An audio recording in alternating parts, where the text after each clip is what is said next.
Hi Mahesh, how are you doing? I'm doing great, Rani. How about you? I'm doing well too. So, how's your daily routine like? Well, I usually wake up early in the morning around 5:30 a.m. I then go for a quick jog for about 30 minutes to kickstart my day. That's great. I try to do some light exercises in the morning too. After my workout, I come back home and freshen up. I then have breakfast with my family and spend some time with them before I head out to work. That's a nice way to start the day.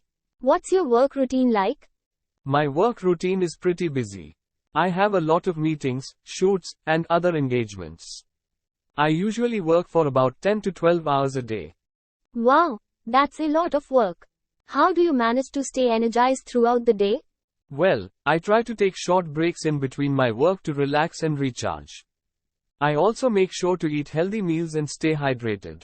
That's a good way to keep yourself going. I also try to take breaks and stay hydrated throughout the day. After I'm done with work, I try to spend some quality time with my family. We usually have dinner together and then watch a movie or play some games. That sounds like a nice way to unwind after a busy day. I also like to spend time with my family in the evenings. Yes, it's important to balance work and personal life. It keeps us grounded and happy. I completely agree. Well, it was nice talking to you, Mahesh. Same here, Rani. Have a great day ahead.